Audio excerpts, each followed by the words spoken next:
આજે 11 કલાકે પાલીતાણા કોર્ટમાં સાધ્વી છે અને તેના વકીલો કોર્ટમાં હાજર થયા હતા, જ્યાં કોર્ટમાં વકીલની 1 કલાકની દલીલો બાદ ચુકાદો આપવામાં આવ્યો હતો।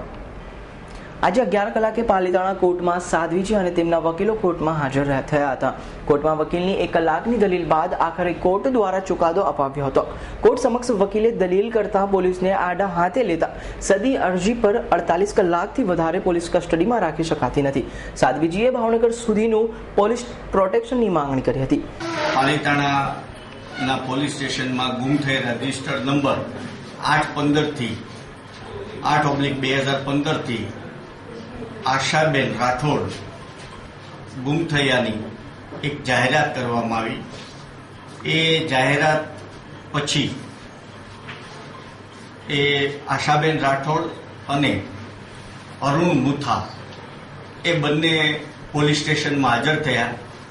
એમણે એવી હકીકત જણાવી કે તેઓ ભાગી ગયા ન હતા અને 13/5/2015 એમણે મેરેજ કરાવી લીધા છે અને પોલીસે એમણે એ બેનને પોતાની કસ્ટડીમાં લઈ અને એ પાલીતાણા કોર્ટ સમક્ષ રજૂ કર્યા। પાલીતાણા કોર્ટ રજા ઉપર હોવાથી તળાજા ચાર્જ હતો। તળાજાના જ્યુડિશિયલ મેજિસ્ટ્રેટે છોકરીને વિકાસગૃહમાં મોકલી દીધી।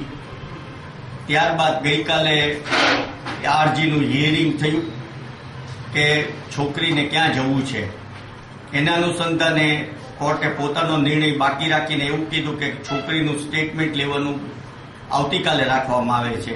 નિવેદન આજે લીધું કોર્ટે અને એ છોકરીને જ્યાં જવું હોય પોતાની ઈચ્છા મરજી મુજબ એ રીતના જવા માટે હુકમ કર્યો અને છૂટ આપી। હકીકતે એ છોકરી તરફે પણ એવી રજૂઆત કરવામાં આવી કે ગુમ થયા રજિસ્ટરમાં ખાલી જાહેરાત જ કરવામાં આવી હતી છોકરી ગુમ થયાની, પરંતુ પાલીતાણા પોલીસે કોઈ જ ગુનો રજીસ્ટર કર્યો નથી।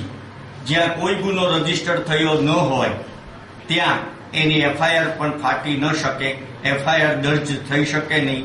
એની નકલ પણ છે એ જ્યુડિશિયલ મેજિસ્ટ્રેટને મોકલવામાં આવી નથી। એટલે અમારી દ્રષ્ટિએ પોલીસનું આ પગલું કોર્ટ સમક્ષ રજૂ કરવાનું, જ્યાં કોઈ ગુનો જ રજીસ્ટર થયો નથી ત્યાં કોર્ટ સમક્ષ રજૂ કરવાનું એ પગલું વ્યાજબી નથી। છોકરાને છે એ પોલીસના કહેવા મુજબ રક્ષણાત્મક પરિસ્થિતિ માટે એમણે 48 કલાકથી પોતાની પાસે રાખ્યો। એ સંબંધે પણ કોર્ટમાં રજૂઆત કરવામાં આવી કે છોકરીને કોર્ટ જે કંઈ હુકમ કરે જ્યાં જવા માટેનો ત્યાં સુધી છોકરો પોલીસની કસ્ટડીમાં રહે। એ સંબંધે પણ રજૂઆત કરી કે આ પણ છે એક માનવ અધિકારનો ભંગ છે। કોઈ પણ જાતનો ગુનો છોકરા સામે જ્યારે રજીસ્ટર થયો નથી ત્યારે પોલીસ કસ્ટડી શું કામ? આ બધા ઘણા બધા પ્રશ્નો કોર્ટ સમક્ષ ઉઠાવવામાં આવ્યા। અલબત્ત બંને જણા પુખ્ત વયના છે। છોકરીનું લિવિંગ સર્ટિફિકેટ પોલીસે મેળવી અને કોર્ટ સમક્ષ આજે રજૂ કર્યું છે અને એમાં પણ એમની જન્મ તારીખ જોતા એ પુખ્ત વયની છે, 30 વર્ષની છે એવું જાહેર થયું છે। છોકરીનું સ્ટેટમેન્ટ લેતા એમણે પણ એવું કીધું છોકરીએ કે મારે છે એ મારા પતિ સાથે જવું છે, મેં કાયદેસર લગ્ન કર્યા છે, મને કોઈ ભગાડી ગયું નથી।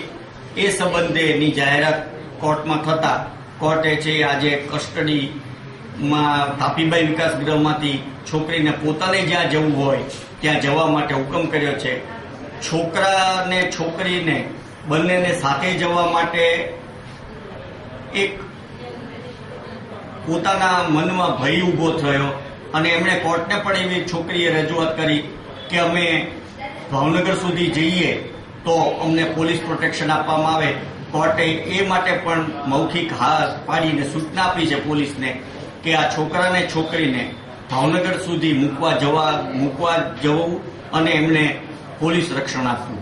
પાલીતાણામાં આજ રોજ બપોરના 2 કલાકે વકીલ સાથે હાજર થયેલ સાધ્વીજી હાજર થયેલા અને કોર્ટ સમક્ષ વકીલે દલીલ કરતા કહ્યું હતું કે માત્ર સદી અરજીના અનુસંધાને 48 કલાકો સુધી આ બંને યુગલો રાખી શકાય નહીં કે જેની સામે એફઆઈઆર નોંધાઈ નહીં। પાલીતાણા ટાઉન પોલીસ સ્ટેશનમાં ગુમ થયાની જાહેરાત કરવામાં આવી. તે જાહેરાત પછી આશાબેન રાઠોડ અને અરુણ મોથાએ બંને પોલીસ સ્ટેશનમાં હાજર થયા. એમણે એવી હકીકત જણાવેલ કે તેઓ ભાગી ગયા ન હતા અને 135/2015 એમણે મેરેજ કરાવી લીધા છે.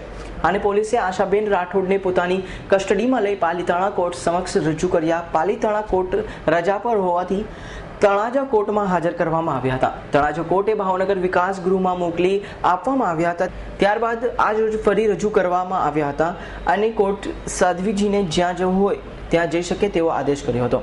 વિશ્વદીપસિંહ પરમારનો રિપોર્ટ, S9 ન્યૂઝ, પાલીતાણા.